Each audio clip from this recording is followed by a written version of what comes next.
Bonjour et bienvenue, je suis Jean-Valéry du blog imogagnant.fr.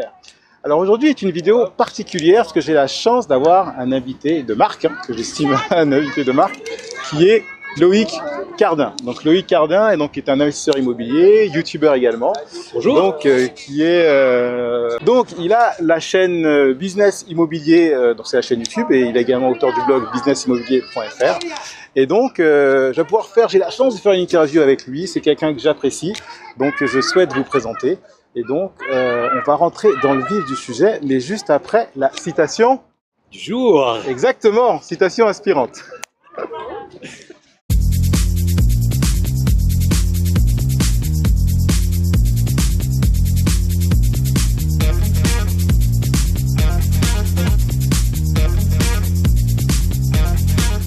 Alors, avant cette interview avec Loïc, je voudrais vous inviter à faire deux actions. La première, c'est de vous abonner donc à la chaîne en cliquant sur un lien qui se trouve sur la vidéo ou sur la page.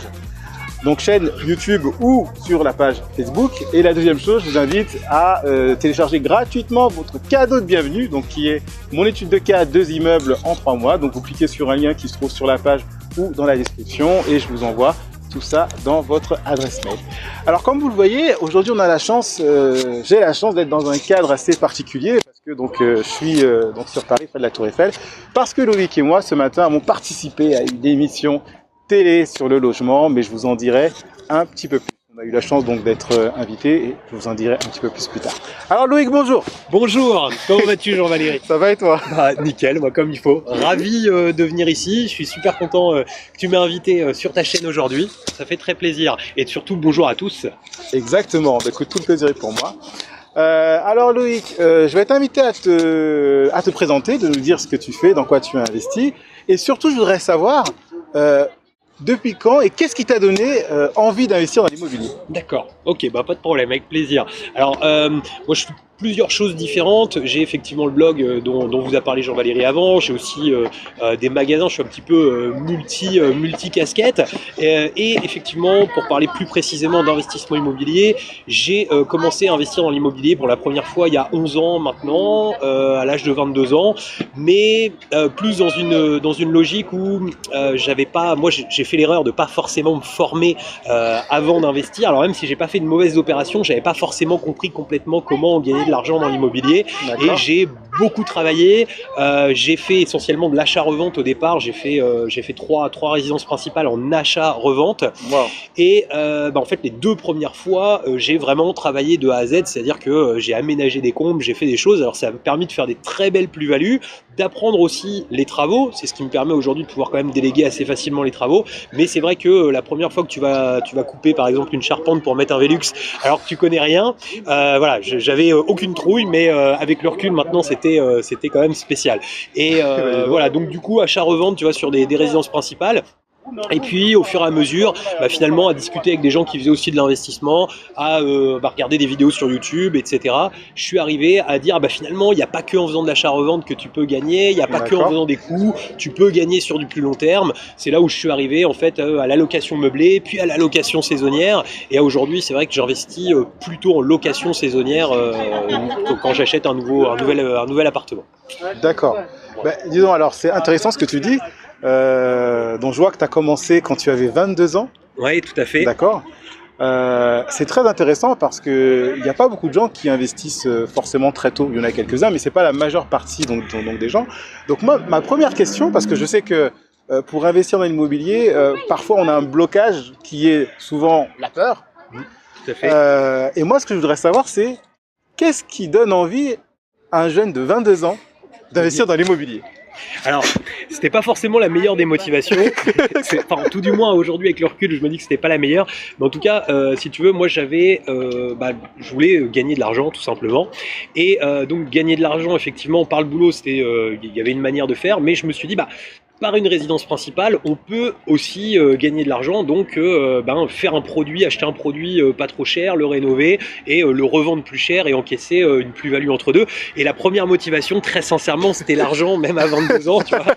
essentiellement ça. C'est pas aujourd'hui, je trouve que, en fait, ça a été une motivation pendant les 2 premiers biens, et après j'ai fait une belle pause parce que uniquement l'argent, ça fait que je me suis pas mal démotivé quand j'avais mangé déjà beaucoup de temps comme ça.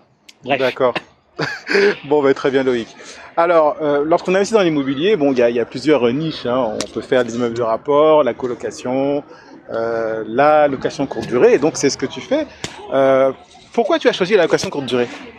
Alors, la location courte durée, j'y suis venu un petit peu malgré moi. En fait, ce qui s'est passé, c'est que je faisais plutôt de l'investissement meublé au départ, et j'ai acheté un appartement il y a maintenant 3 ans, si je dis pas de bêtises, ouais c'est ça. Il y a 3 ans, j'ai acheté un appartement pour le mettre en meublé, et c'était le but était de faire un meublé étudiant. Et il a mis en gros 3-4 semaines où il était vide en fait au départ, et j'ai posté une annonce sur Airbnb, et en fait j'ai rempli 1 mois et demi en 3 jours en gros. Et là, je me suis dit il y a un truc à faire, c'est sûr, il y a un truc à faire, et du coup j'ai creusé la location courte durée, etc. Et je me suis rendu compte que c'est hyper rentable, ce qui fait qu'il n'y a jamais eu d'étudiants dans cet appartement. Cet appartement il est en location courte durée vraiment à l'année, et il m'a permis d'étudier les choses qui étaient, parce que la location courte durée, c'est vrai que souvent c'est présenté comme quelque chose d'hyper simple, on claque dans les doigts, c'est magique. Remplir un calendrier, c'est pas toujours compliqué. Par contre, le remplir suffisamment cher, suffisamment haut en termes de tarifs vendus, et de façon à pouvoir payer un prestataire qui va s'occuper des ménages, de façon à pouvoir générer vraiment du cash et un vrai revenu, ça l'est un petit peu plus. Et c'est vraiment là-dessus que j'ai bossé après par la suite pour dire ok, j'enchaîne, je continue des investissements dans la location courte durée parce que ça rapporte, parce que ça peut être, je vais dire, quasi aussi passif qu'un investissement immobilier plus classique. Voilà, c'est vraiment l'état d'esprit. D'accord, très bien. Alors, concernant la location courte durée, j'ai une question. Alors, on entend souvent que la location courte durée est synonyme d'une activité chronophage, qui demande beaucoup de temps. Donc on dit voilà, la location courte durée ça rapporte, mais par contre il faut aller au charbon, il y a les entrées, les sorties, voilà. Alors qu'est-ce que tu penses de ça, de ce que disent certains, et comment toi tu t'organises? Alors, moi, tu me connais un petit peu, tu sais que j'ai diverses activités, et si tu veux, moi, chaque chose que je fais dans chacune de mes activités, le but, c'est de déléguer au maximum. Pourquoi? Parce que plus on se dégage de temps, plus on peut mettre des nouveaux business en place, et c'est ça qui a un intérêt, et c'est ça qui fait pour moi, qui est la clé de la réussite. Donc, si c'était vraiment chronophage, la location courte durée, j'en ferais plus. Et effectivement, c'était un gros problème que j'ai eu au début, c'est que c'était très chronophage. C'est vrai que sincèrement, les 2 premiers mois, en plus, j'avais pas forcément de prestataire, comme j'ai démarré un petit peu, tu vois, un petit peu à l'arrache, on va dire.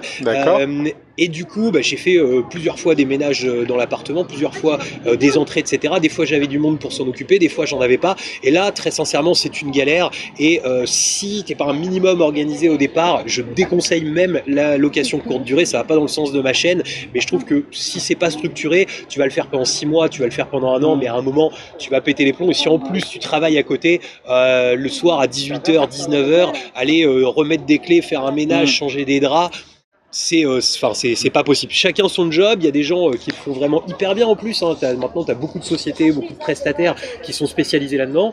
Par contre, ce qu'il faut, c'est vendre suffisamment cher pour que ça puisse s'automatiser.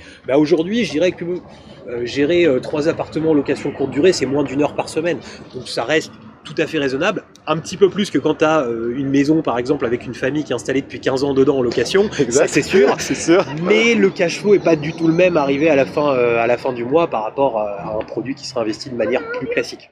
D'accord, très bien. Donc tu as plusieurs biens en location courte durée. Bon, certains disent que c'est chronophage, mais toi pourtant tu as des clients cette nuit. Tout à fait. C'est-à-dire que ce soir, tu as des clients qui vont arriver. Tout à fait. Ils sont même déjà rentrés. Ils sont même déjà rentrés. Un petit texto toujours. D'accord. On voit le petit donc, texto qui va bien que tu fasses de la location courte durée, tu as pu déléguer ton activité. Et donc là, tu as pu dégager une journée pour qu'on puisse déjà se voir ce matin et faire cette émission. Et qu'on puisse passer ce temps cet après-midi en faisant cette vidéo. C'est ce qui fait plaisir, exactement.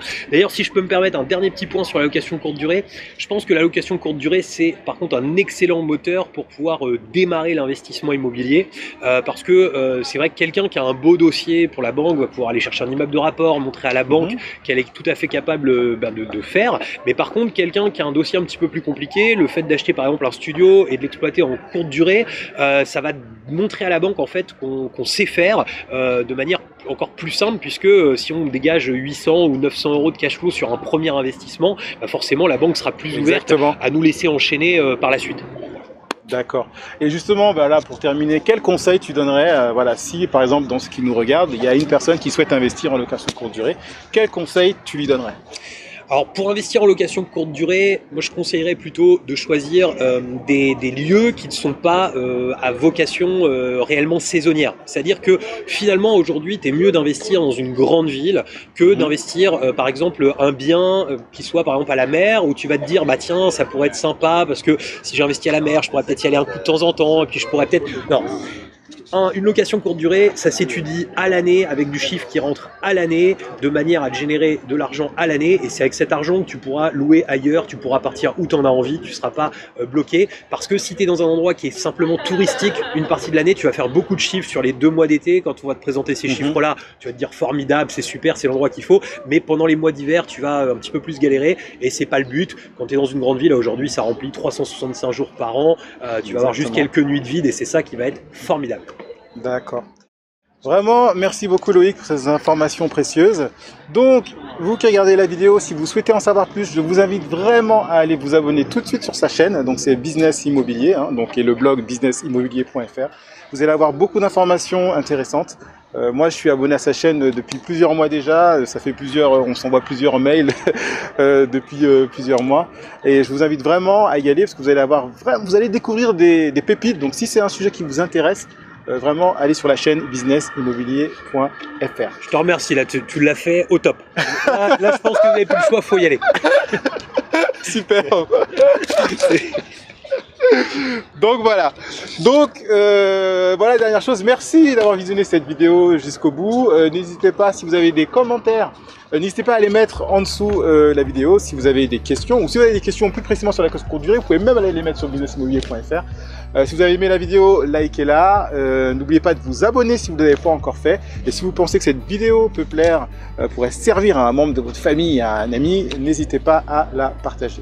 Merci encore, je vous dis à très bientôt. Et surtout, n'oubliez pas que vous avez de la valeur. N'est-ce pas Loïc? Totalement. À bientôt. À très bientôt. Ciao. Bien joué. C'était bien ça. Merci, super, super.